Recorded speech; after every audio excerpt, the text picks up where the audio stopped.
Hillary Clinton Beau, Business Head Office. Son of Hillary Clinton Harris from USA.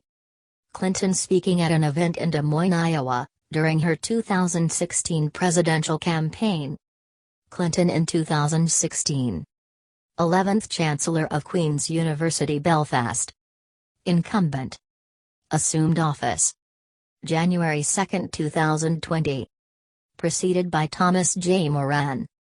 67th United States Secretary of State. In office. January 21, 2009, February 1, 2013. President Barack Obama. Deputy. John Negroponte. James Steinberg. William Joseph Burns. Preceded by Condoleezza Rice. Succeeded by John Kerry. United States Senator. From New York. In office. January 3, 2001, January 21, 2009. Preceded by Daniel Patrick Moynihan. Succeeded by Kirsten Gillibrand. First Lady of the United States. Enroll. January 20, 1993, January 20, 2001. President Bill Clinton. Preceded by Barbara Bush. Succeeded by Laura Bush. First Lady of Arkansas. Enroll. January 11, 1983, December 12, 1992. Governor Bill Clinton. Preceded by Gay Daniels White. Succeeded by Betty Tucker. Enroll. January 9, 1979, January 19, 1981. Governor Bill Clinton. Preceded by Barbara Pryor. Succeeded by Gay Daniels White. Personal details. Born Hillary Diane Rodham. October 26, 1947, age 73. Chicago, Illinois, U.S. Political Party Democratic, 1968 present. Other political affiliations Republican, before 1968. Spouses Bill Clinton. M. 1975. Children Chelsea Clinton. Parents. Hugh Rodham. Dorothy Howell. Residence. Chappaqua, New York, U.S. Washington, D.C., U.S. Education Wellesley College, B.A. Yale University, J.D. Awards List of honors and awards. Signature. Website Official website. Hillary Clinton by Gage Skidmore 2.jpg. This article is part of a series about Hillary Clinton. Political positions. Electoral history. First Lady of the United States. Role. Healthcare plan. SIP Whitewater and other investigations. Response to Lewinsky scandal.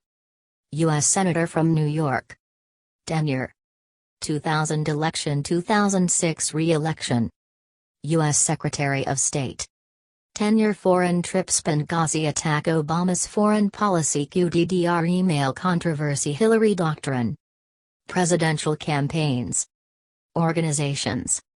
Clinton Foundation. State Department controversy. Onward Together. Honors and awards. Bibliography. Hillary Rodham Clinton signature. SVG. Seal of the United States Secretary of State. SVG. VT. Hillary Diane Rodham Clinton, born October 26, 1947, is an American politician, diplomat, lawyer, writer, and public speaker who served as the 67th United States Secretary of State from 2009 to 2013, as a United States Senator from New York from 2001 to 2009, and as First Lady of the United States from 1993 to 2001. Clinton became the first woman to be nominated for President of the United States by a major political party when she won the Democratic Party nomination in 2016. She was the first woman to win the popular vote in an American presidential election. However, she failed to win the Electoral College. Raised in the Chicago suburb of Park Ridge, Rodham graduated from Wellesley College in 1969 and earned a Juris Doctor from Yale Law School in 1973. After serving as a congressional legal counsel, She moved to Arkansas and married future President Bill Clinton in 1975. The two had met at Yale. In 1977, Clinton co-founded Arkansas Advocates for Children and Families. She was appointed the first female chair of the Legal Services Corporation in 1978 and became the first female partner at Little Rock's Rose law firm the following year. The National Law Journal twice listed her as one of the 100 most influential lawyers in America. Clinton was the First Lady of Arkansas from 1979 to 1981 and again from 1983 to 1992. As First Lady of the United States, Clinton advocated for healthcare reform. In 1994, her major initiative, the Clinton Health Care Plan, failed to gain approval from Congress. In 1997 and 1999, Clinton played a leading role in advocating the creation of the state Children's Health Insurance Program, the Adoption and Safe Families Act, and the Foster Care Independence Act. Clinton advocated for gender equality at the 1995 UN Conference on Women. Her marital relationship came under public scrutiny during the Lewinsky scandal, which led her to issue a statement that reaffirmed her commitment to the marriage. In 2000, Clinton was elected as the first female senator from New York. She was re-elected in 2006 and chaired the Senate Democratic Steering and Outreach Committee from 2003 to 2007. During her Senate tenure, Clinton advocated for medical benefits for first responders whose health was damaged in the September 11 attacks. 1. She supported the resolution authorizing the Iraq War in 2002 but opposed the surge of U.S. troops in 2007. In 2008, Clinton ran for president but was defeated by eventual winner Barack Obama in the Democratic primaries. Clinton was U.S. Secretary of State in the first term of the Obama administration from 2009 to 2013. During her tenure, Clinton established the Quadrennial Diplomacy and Development Review.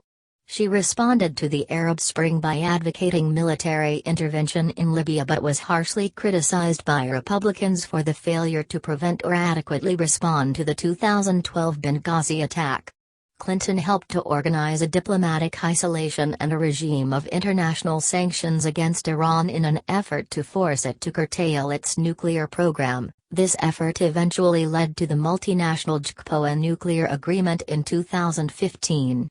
Her use of a private email server when she was Secretary of State was the subject of intense scrutiny. While no charges were filed against Clinton, the email controversy was the single most covered topic during the 2016 presidential election.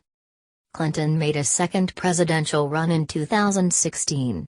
After winning the Democratic nomination, she ran in the general election with Virginia Senator Tim Kaine as her running mate. Clinton lost the presidential election to Republican opponent Donald Trump in the Electoral College despite winning a plurality of the popular vote. Following her loss, she wrote her third memoir, What Happened, and launched Onward Together, a political action organization dedicated to fundraising for progressive political groups. Since January 2020, she has been the Chancellor of Queen's University Belfast in Belfast, Northern Ireland. Contents: 1. Early life and education. 1.1 Early life. 1.2 Wellesley College years. 1.3 Yale Law School and postgraduate studies. 2. Marriage, family, law career and first ladyship of Arkansas. 2.1 From the East Coast to Arkansas. 2.2 Early Arkansas years. 2.3 Later Arkansas years. 2.4 Bill Clinton presidential campaign of 1992. 3 First Lady of the United States, 1993 to 2001. 3.1 Healthcare and other policy initiatives. 3.2 Whitewater and other investigations. 3.3 It Takes a Village release and tour. 3.4 Response to Lewinsky scandal. 3.5 Other books and initiatives. 3.6 Traditional duties. 4 U.S. Senate, 2001 to 2009. 4.1 2000 U.S. Senate election. 4.2 First term. 4.3 2006 re-election campaign. 4.4 second term. 5 2008 presidential campaign. 6 Secretary of State, 2009 to 2013. 6.1 nomination and confirmation. 6.2 first half of tenure. 6.3 second half of tenure. 6.4 overall themes. 6.5 Benghazi attack and subsequent hearings. 7 email scandal. 8 Clinton Foundation, hard choices, and speeches. 9 2016 presidential campaign. 10 post-2016 election activities. 10.1 political actions. 10.1.1 comments on President Trump. 10.1.2 comments on politics during the Biden administration. 10.2 writing career. 10.3 media ventures. 10.4 Chancellor of Queen's University Belfast. 11 political positions. 12 religious views. 13 cultural and political image. 14 electoral history. 14.1 2000 Senate election. 14.2 2006 Senate election. 14.3 2008 presidential election. 14.4 2016 presidential election. 15 books and recordings. 16 ancestry. 17 see also. 18 notes. 19 references.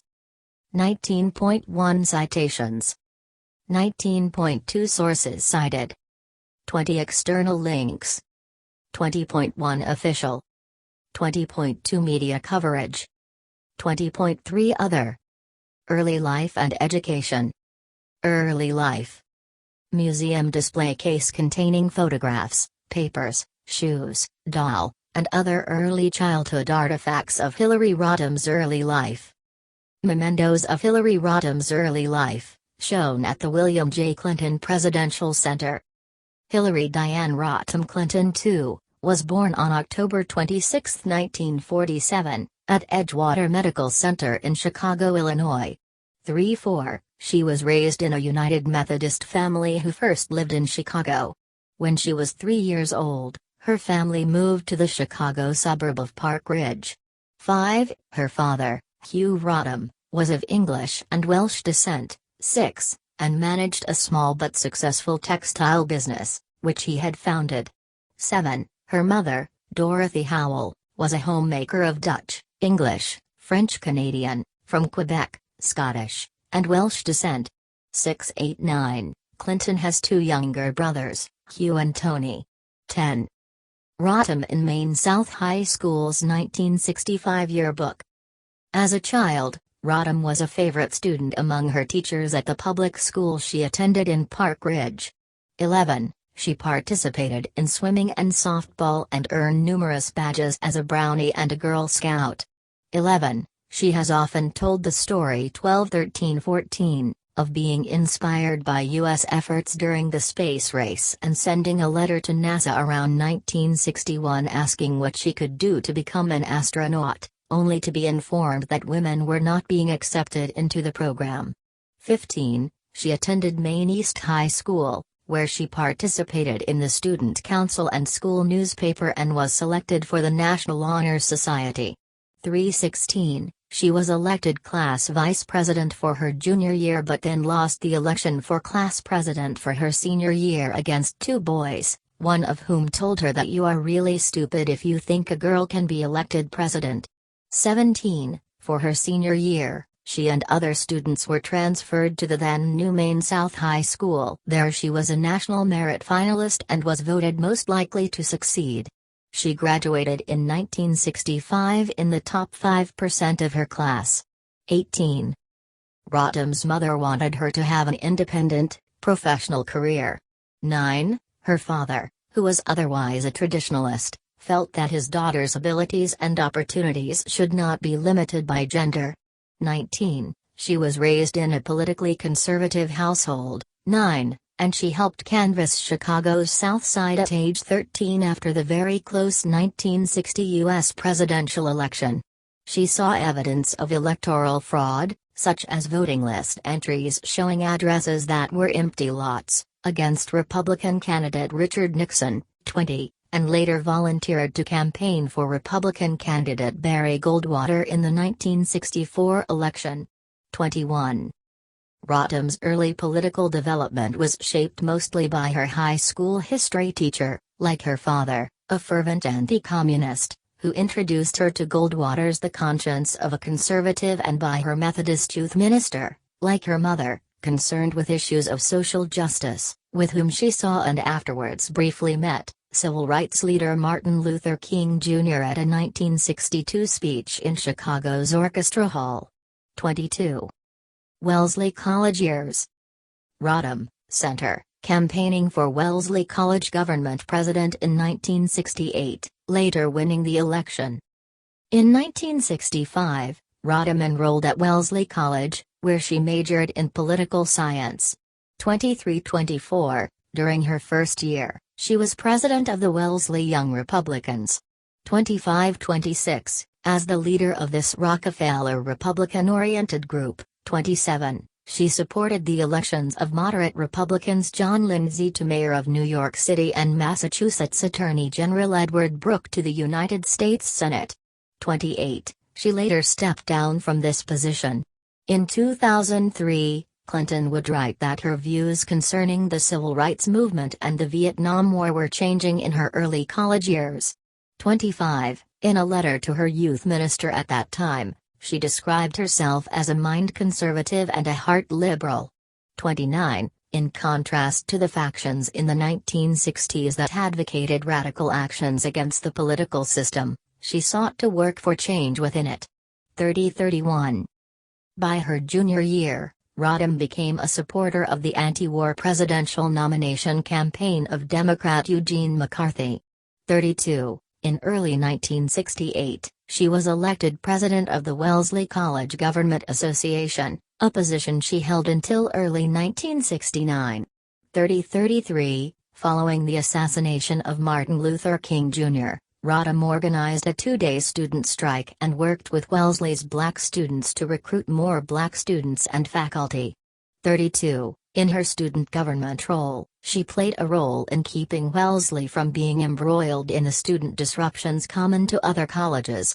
30-34, a number of her fellow students thought she might someday become the first female president of the United States. 30. To help her better understand her changing political views, Professor Alan Schechter assigned Rodham to intern at the House Republican Conference, and she attended the Wellesley in Washington summer program. 32. Rodham was invited by moderate New York Republican Representative Charles Goodell to help Governor Nelson Rockefeller's late-entry campaign for the Republican nomination. 32. Rodham attended the 1968 Republican National Convention in Miami Beach. However, she was upset by the way Richard Nixon's campaign portrayed Rockefeller and by what she perceived as the convention's veiled racist messages, and she left the Republican Party for good. 32. Rodham wrote her senior thesis, a critique of the tactics of radical community organizer Saul Alinsky, under Professor Schechter. 35. Years later, while she was the First Lady, access to her thesis was restricted at the request of the White House and it became the subject of some speculation. The thesis was later released. 35. In 1969, she graduated with a Bachelor of Arts, 36, with departmental honors in political science. 35. After some fellow seniors requested that the college administration allow a student speaker at commencement, she became the first student in Wellesley College history to speak at the event. Her address followed that of the commencement speaker, Senator Edward Brooke.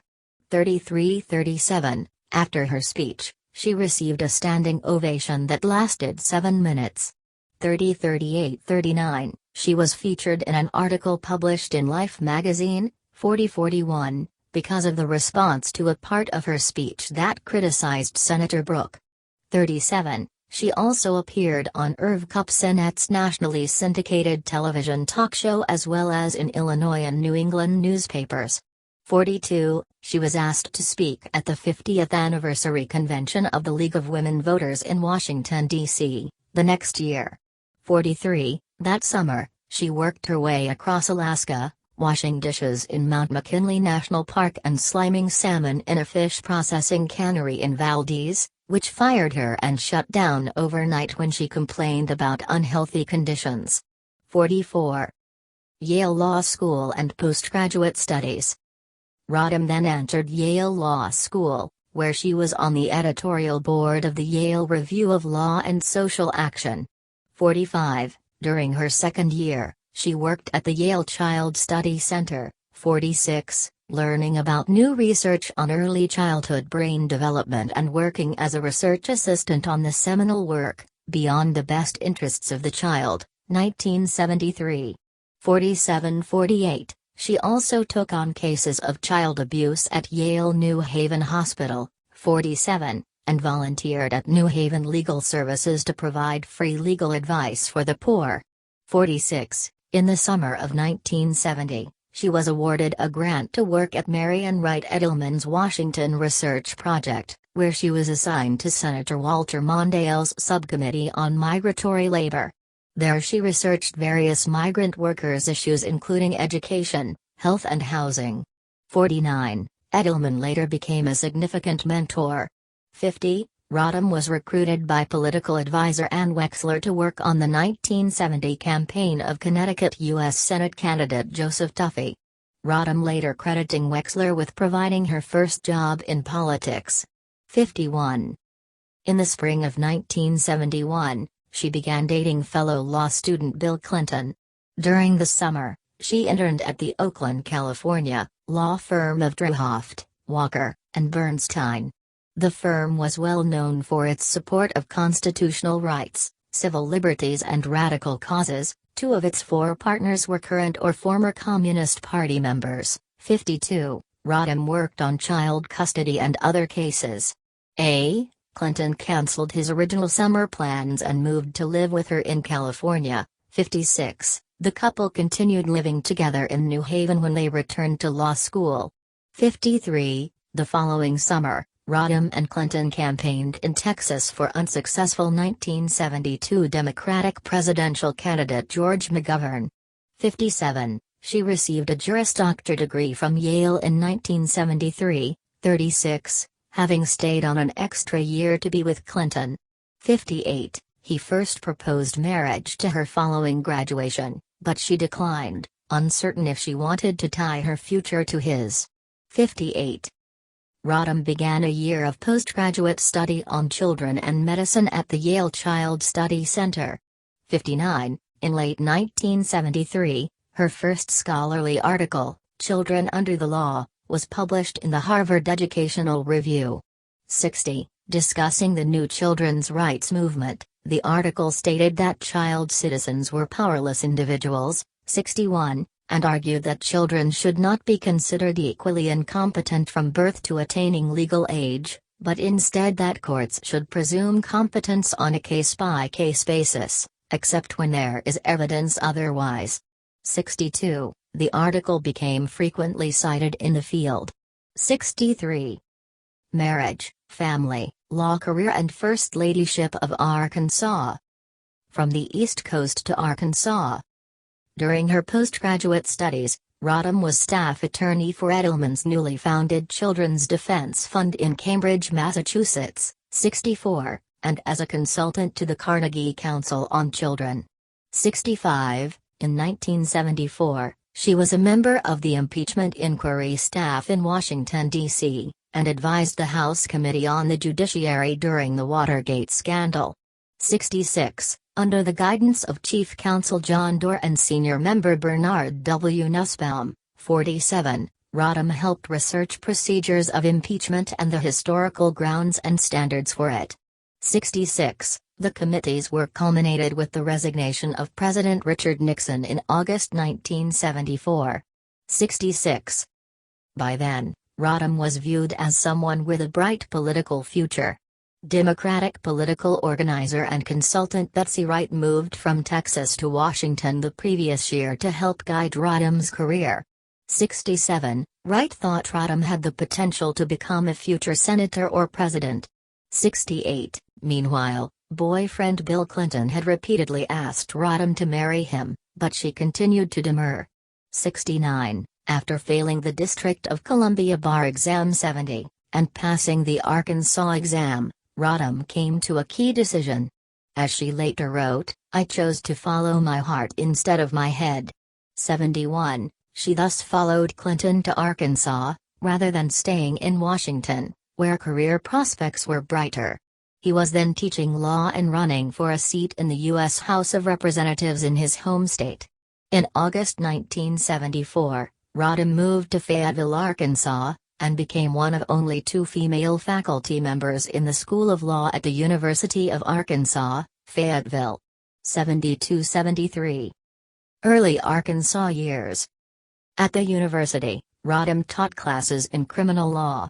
She was considered a rigorous teacher who was tough with her grades. 74. Rodham became the first director of a new legal aid clinic at the school, where she secured support from the local bar association and gained federal funding. 75. As a court-appointed lawyer, Rodham was required to act as defense counsel to a man accused of raping a 12-year-old girl. After her request to be relieved of the assignment failed, Rodham used an effective defense and counseled her client to plead guilty to a lesser charge. She has called the trial a terrible case. 76. During her time in Fayetteville, Rodham and several other women founded the city's first rape crisis center. 75. Rodham still harbored doubts about getting married. She was concerned that her separate identity would be lost, and that her accomplishments would be viewed in light of someone else. 77. In 1974, Bill Clinton lost an Arkansas congressional race, facing incumbent Republican John Paul Hammerschmidt. 78. Rodham and Bill Clinton bought a house in Fayetteville in the summer of 1975 and she agreed to marry him. 79. The wedding took place on October 11, 1975, in a Methodist ceremony in their living room. 80. A story about the marriage in the Arkansas Gazette indicated that she decided to retain the name Hillary Rodham. 80-81. Her motivation was threefold. She wanted to keep the couple's professional lives separate, avoid apparent conflicts of interest, and as she told a friend at the time, it showed that I was still me. 82. The decision upset both mothers, who were more traditional. 83. In 1976, Rodham temporarily relocated to Indianapolis to work as an Indiana state campaign organizer for the presidential campaign of Jimmy Carter. 84-85. In November 1976, Bill Clinton was elected Arkansas Attorney General, and the couple moved to the state capital of Little Rock. 78. In February 1977, Rodham joined the Venerable Rose Law Firm, a bastion of Arkansan political and economic influence. 86. She specialized in patent infringement and intellectual property law. 45. While working pro bono in child advocacy. 87. She rarely performed litigation work in court. 88.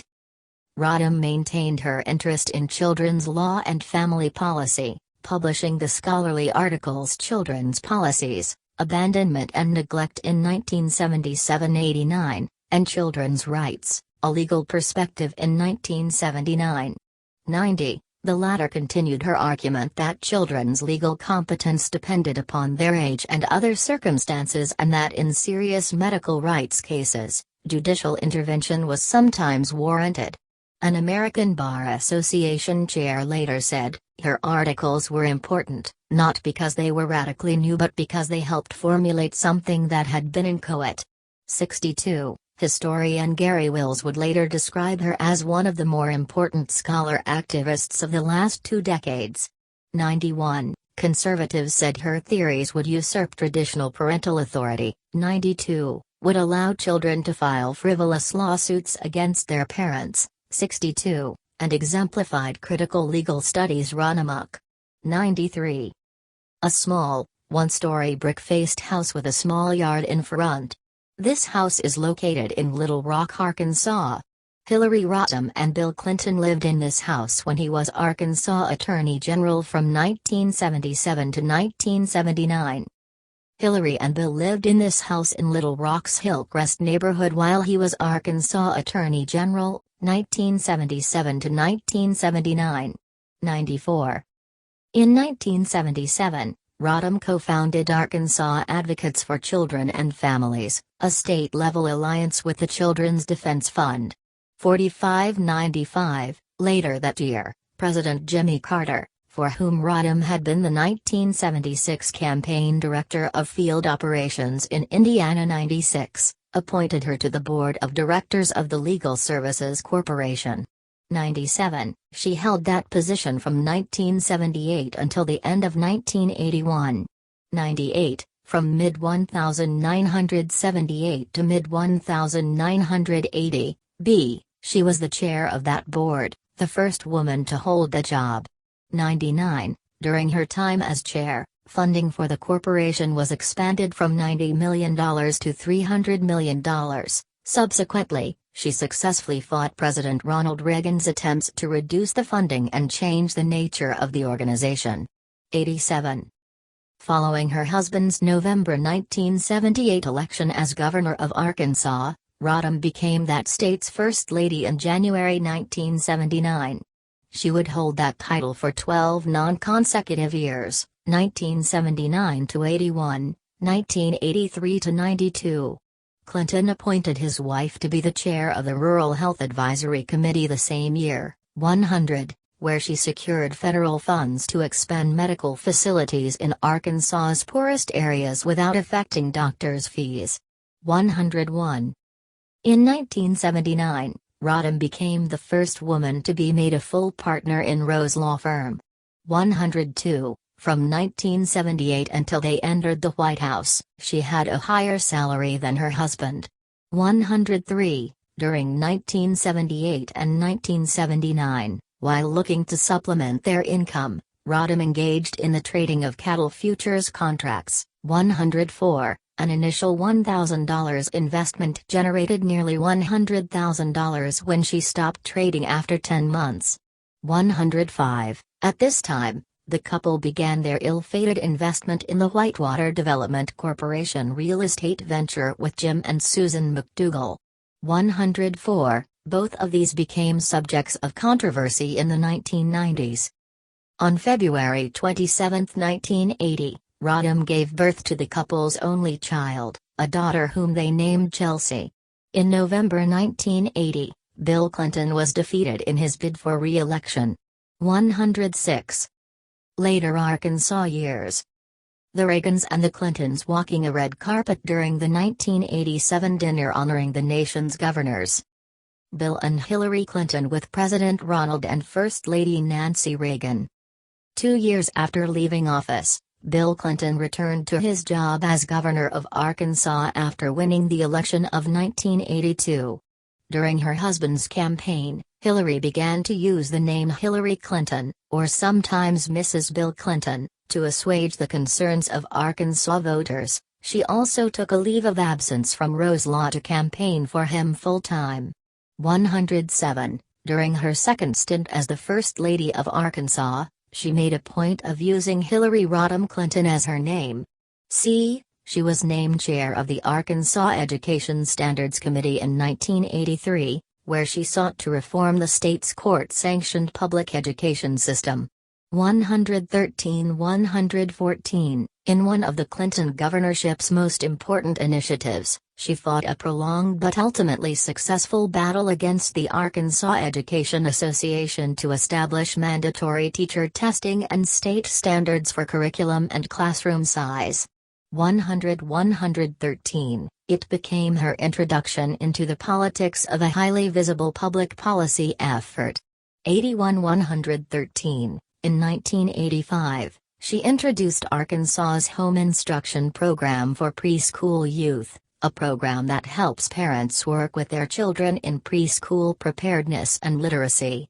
115. She was named Arkansas Woman of the Year in 1983 and Arkansas Mother of the Year in 1984.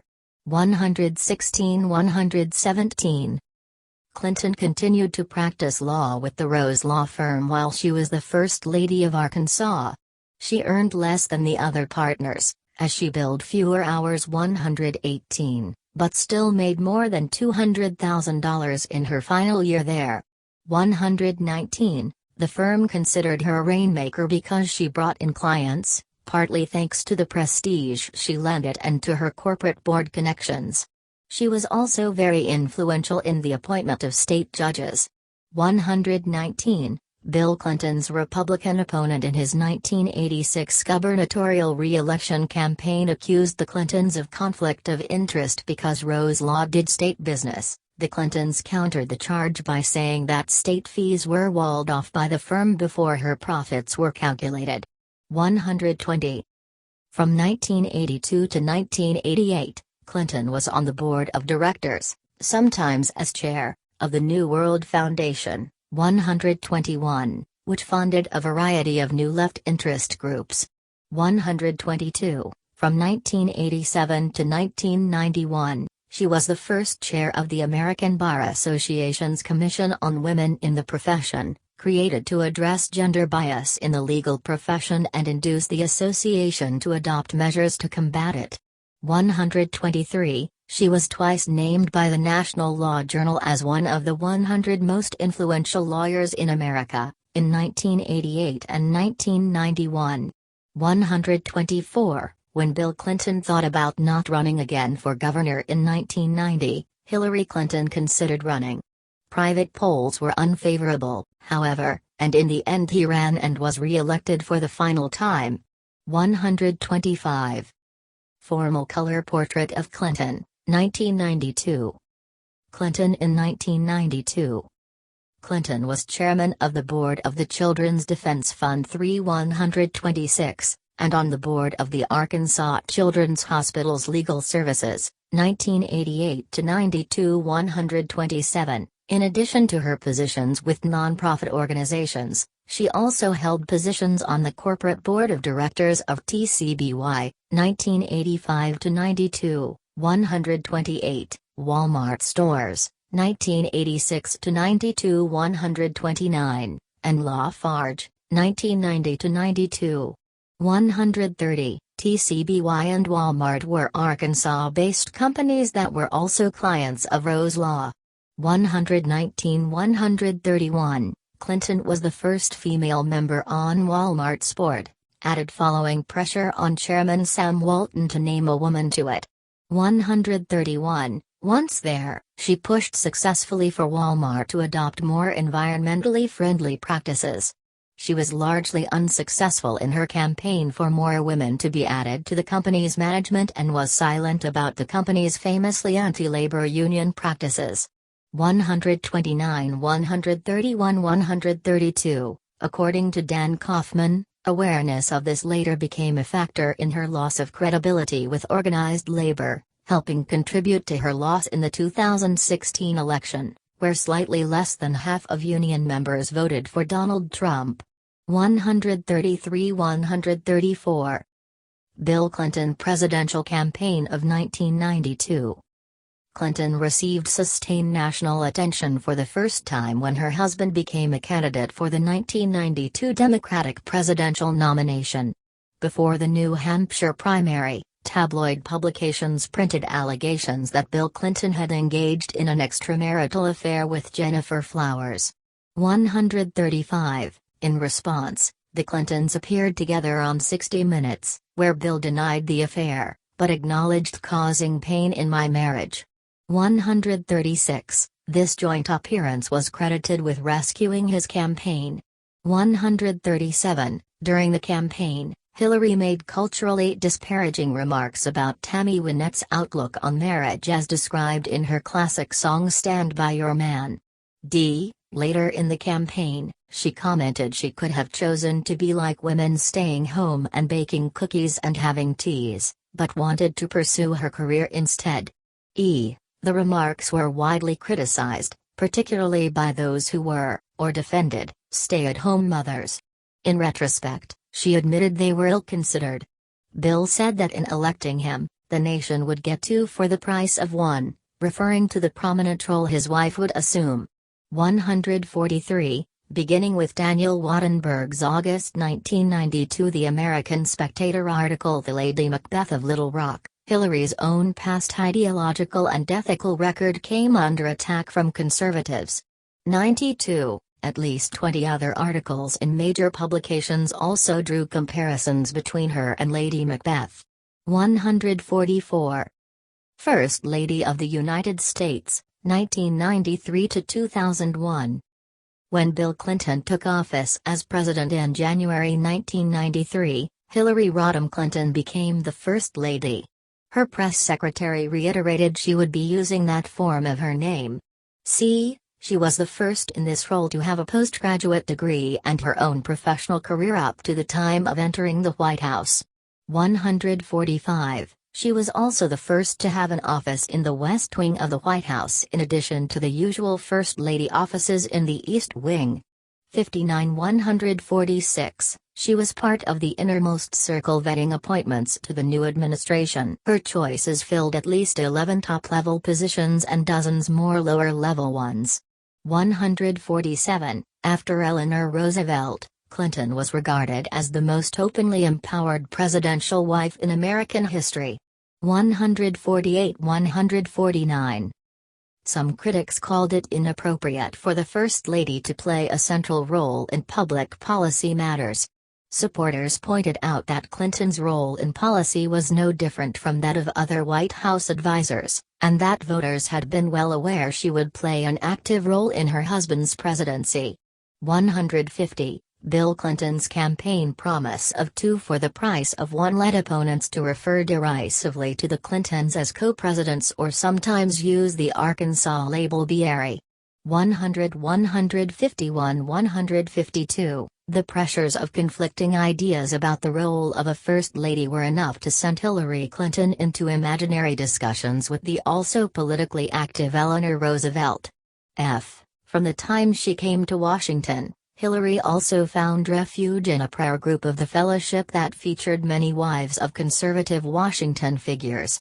156. 157. Triggered in part by the death of her father in April 1993, she publicly sought to find a synthesis of Methodist teachings, liberal religious political philosophy and Tikkun editor Michael Lerner's Politics of Meaning to overcome what she saw as America's sleeping sickness of the soul, that would lead to a willingness to remold society by redefining what it means to be a human being in the 20th century, moving into a new millennium. 158. 159. Healthcare and other policy initiatives. See also, Clinton Healthcare Plan of 1993. Photograph of Clinton making a presentation sitting at a table in front of a microphone. Clinton presenting her healthcare plan, September 1993.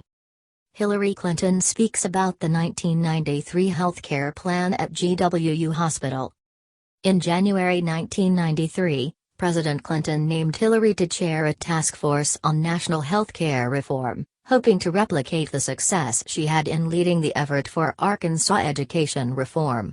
160. Unconvinced regarding the merits of the North American Free Trade Agreement, NAFTA, she privately urged that passage of healthcare reform be given higher priority. 161. 162. The recommendation of the task force became known as the Clinton Health Care Plan. This was a comprehensive proposal that would require employers to provide health coverage to their employees through individual health maintenance organizations. Its opponents quickly derided the plan as Hillarycare and it even faced opposition from some Democrats in Congress. 163. Some protesters against the proposed plan became vitriolic and during a July 1994 bus tour to rally support for the plan, Clinton wore a bulletproof vest at times. 163. Failing to gather enough support for a floor vote in either the House or the Senate, although Democrats controlled both chambers, the proposal was abandoned in September 1994. 164. Clinton later acknowledged in her memoir that her political inexperience partly contributed to the defeat but cited many other factors.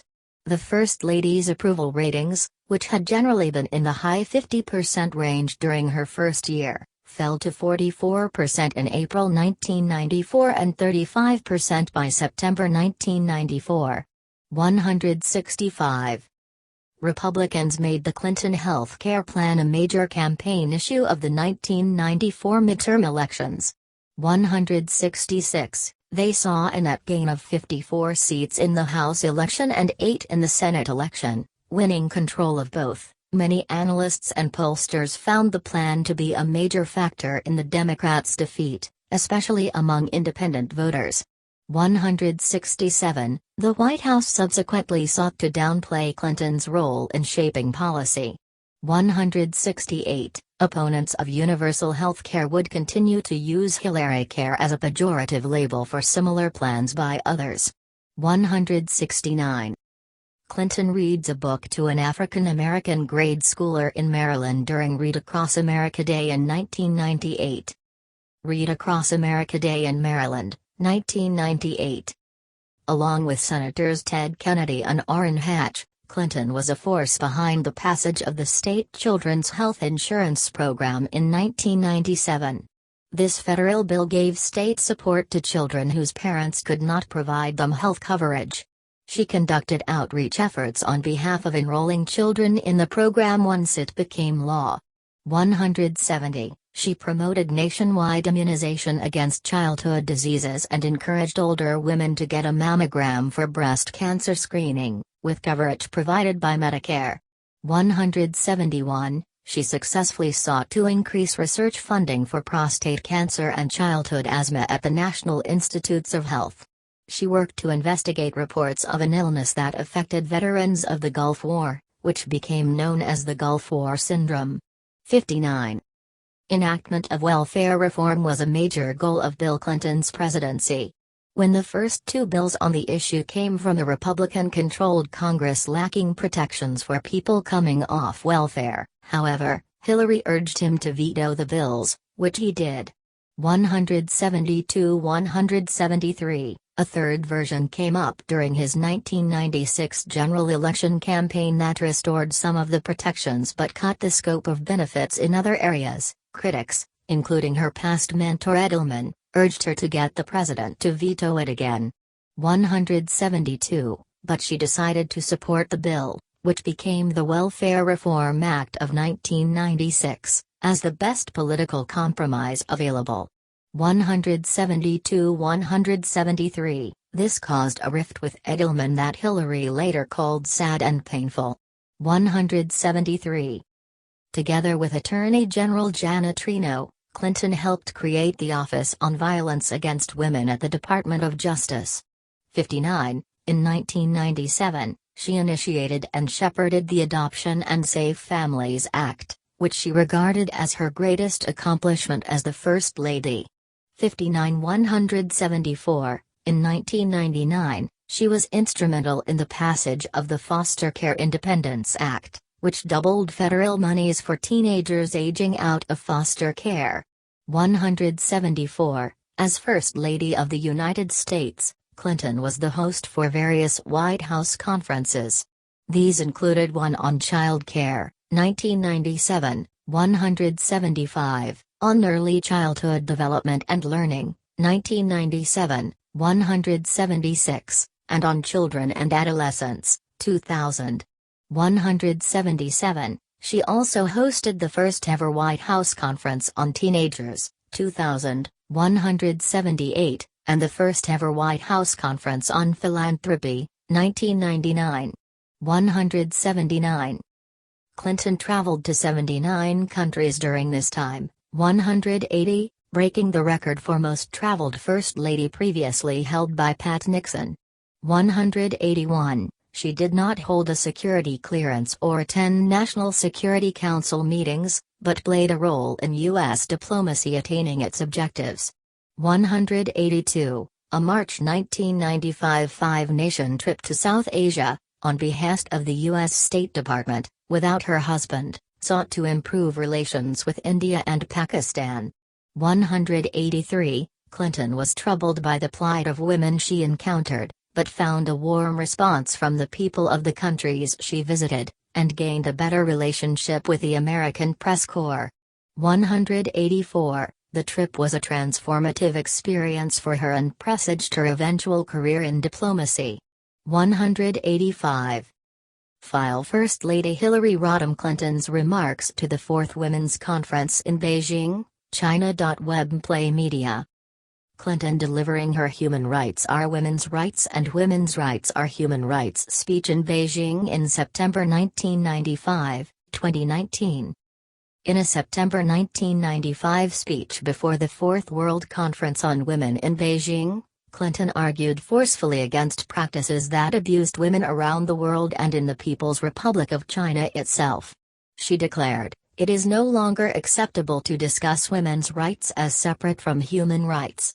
186. Delegates from over 180 countries heard her say, "If there is one message that echoes forth from this conference, let it be that human rights are women's rights and women's rights are human rights, once and for all."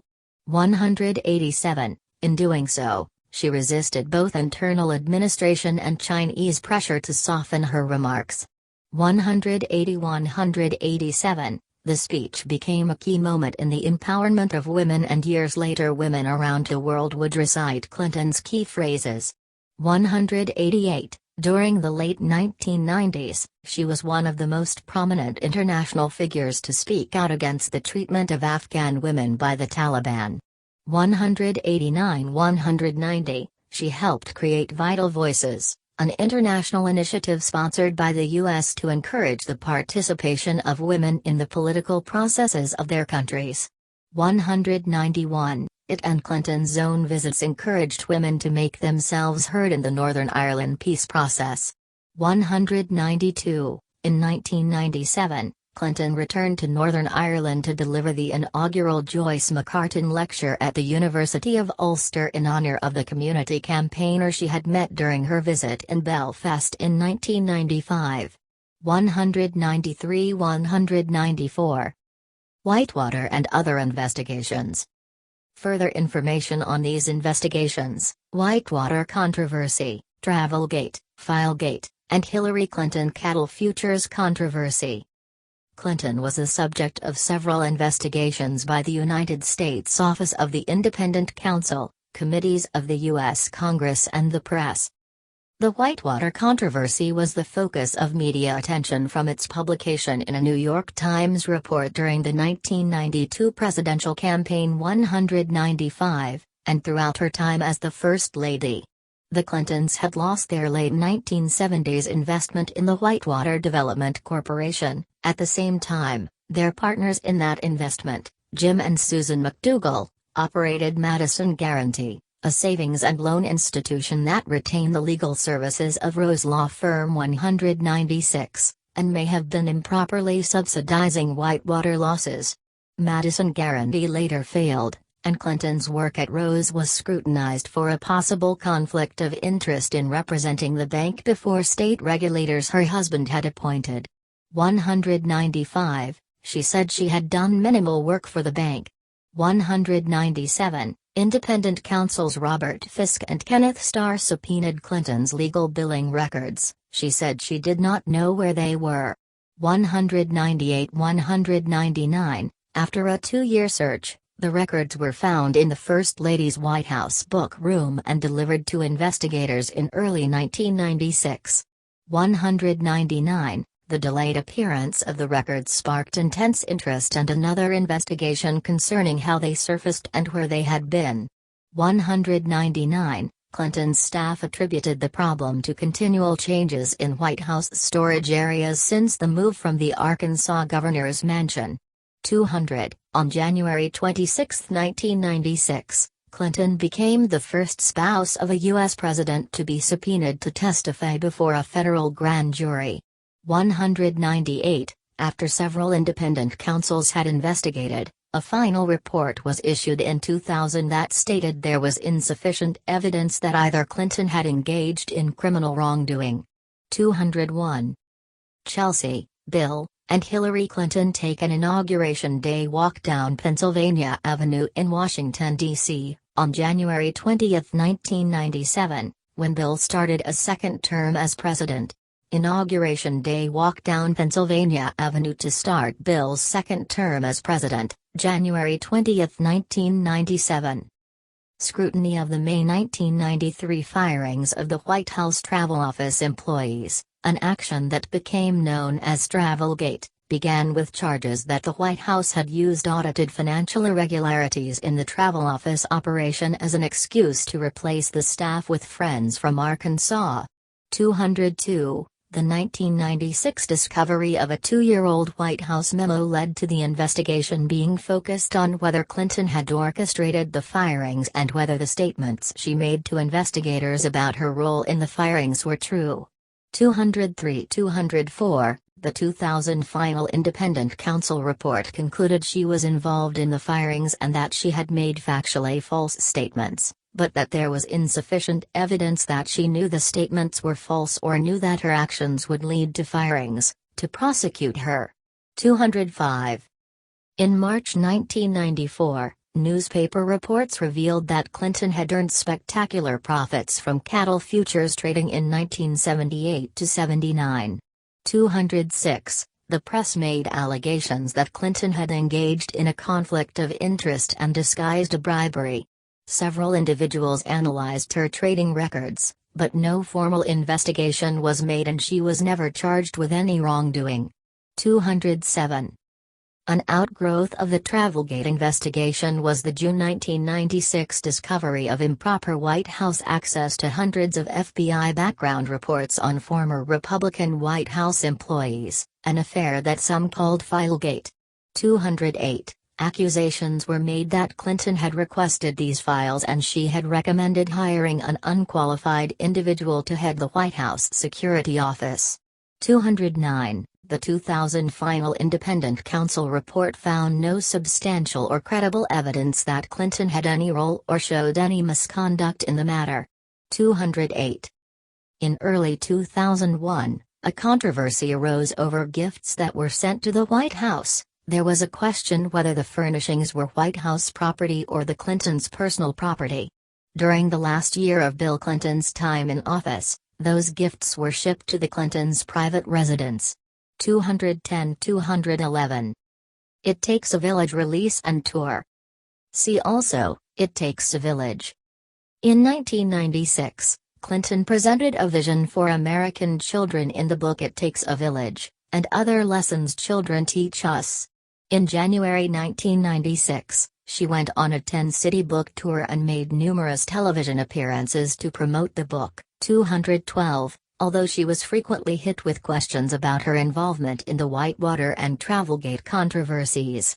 213-214, the book spent 18 weeks on the New York Times bestseller list that year, including 3 weeks at number 1. 215, by 2000, it had sold 450,000 copies in hardcover and another 200,000 in paperback. 216. Clinton received the Grammy Award for Best Spoken Word Album in 1997 for the book's audio recording. 217. Response to Lewinsky scandal. Further information, Clinton-Lewinsky scandal.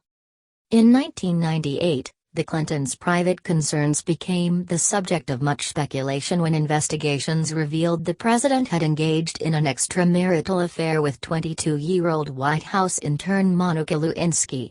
218. Events surrounding the Lewinsky scandal eventually led to the impeachment of the president by the House of Representatives. He was later acquitted by the Senate. When the allegations against her husband were first made public, Hillary Clinton stated that the allegations were part of a vast right-wing conspiracy. 219-220, she characterized the Lewinsky charges as the latest in a long, organized, collaborative series of charges by Bill's political enemies rather than any wrongdoing by her husband. She later said she had been misled by her husband's initial claims that no affair had taken place. 222. After the evidence of President Clinton's encounters with Lewinsky became incontrovertible, she issued a public statement reaffirming her commitment to their marriage. Privately, She was reported to be furious at him and was unsure if she wanted to remain in the marriage. 223. The White House residence staff noticed a pronounced level of tension between the couple during this period. 224. Public reaction varied. Women variously admired her strength and poise in private matters that were made public. They sympathized with her as a victim of her husband's insensitive behavior and criticized her as being an enabler to her husband's indiscretions. They also accused her of cynically staying in a failed marriage as a way of keeping or even fostering her own political influence. 225. In the wake of the revelations, her public approval ratings shot upward to around 70%, the highest they had ever been. 225. In her 2003 memoir, she would attribute her decision to stay married to a love that has persisted for decades and add, "No one understands me better and no one can make me laugh the way Bill does. Even after all these years, he is still the most interesting, energizing and fully alive person I have ever met." 226. Issues that surrounded the Lewinsky scandal left Bill Clinton with substantial legal bills. In 2014, Hillary said that she and Bill had left the White House not only dead broke, but in debt. The statement may have been literally accurate but ignored the potentially enormous earning power of ex-presidents who give paid speeches after leaving office. The couple would also have the ability to secure loans from banks. 227. In October 2018, Hillary stated in an interview on CBS News Sunday Morning that Bill was right to not resign from office, and that Bill's affair with Lewinsky did not constitute an abuse of power because Lewinsky was an adult. 228-229. Other books and initiatives. Other books published by Clinton when she was the First Lady include Dear Socks, Dear Buddy, Kids' Letters to the First Pets, 1998, and An Invitation to the White House, At Home with History, 2000.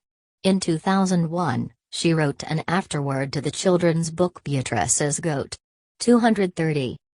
She was the founding chair of Save America's Treasures, a nationwide effort matching federal funds with private donations to preserve and restore historic items and sites. 231. This included the flag that inspired the Star-Spangled Banner and the First Lady's National Historic Site in Canton, Ohio. 59. She also published a weekly syndicated newspaper column titled Talking It Over from 1995 to 2000. 232-233, it focused on her experiences and those of women, children and families she met during her travels around the world. 3. Traditional duties. She was head of the White House Millennium Council 234, and hosted Millennium Evenings 235, a series of lectures that discussed future studies, one of which became the first live simultaneous webcast from the White House. 59. Clinton also created the first White House sculpture garden, located in the Jacqueline Kennedy Garden, which displayed large contemporary American works of art loaned by museums. 236. In the White House, Clinton placed donated handicrafts of contemporary American artisans, such as pottery and glassware, on rotating display in the staterooms. 59. She oversaw the restoration of the Blue Room to be historically authentic to the period of James Monroe, 237, and the Map Room to how it looked during World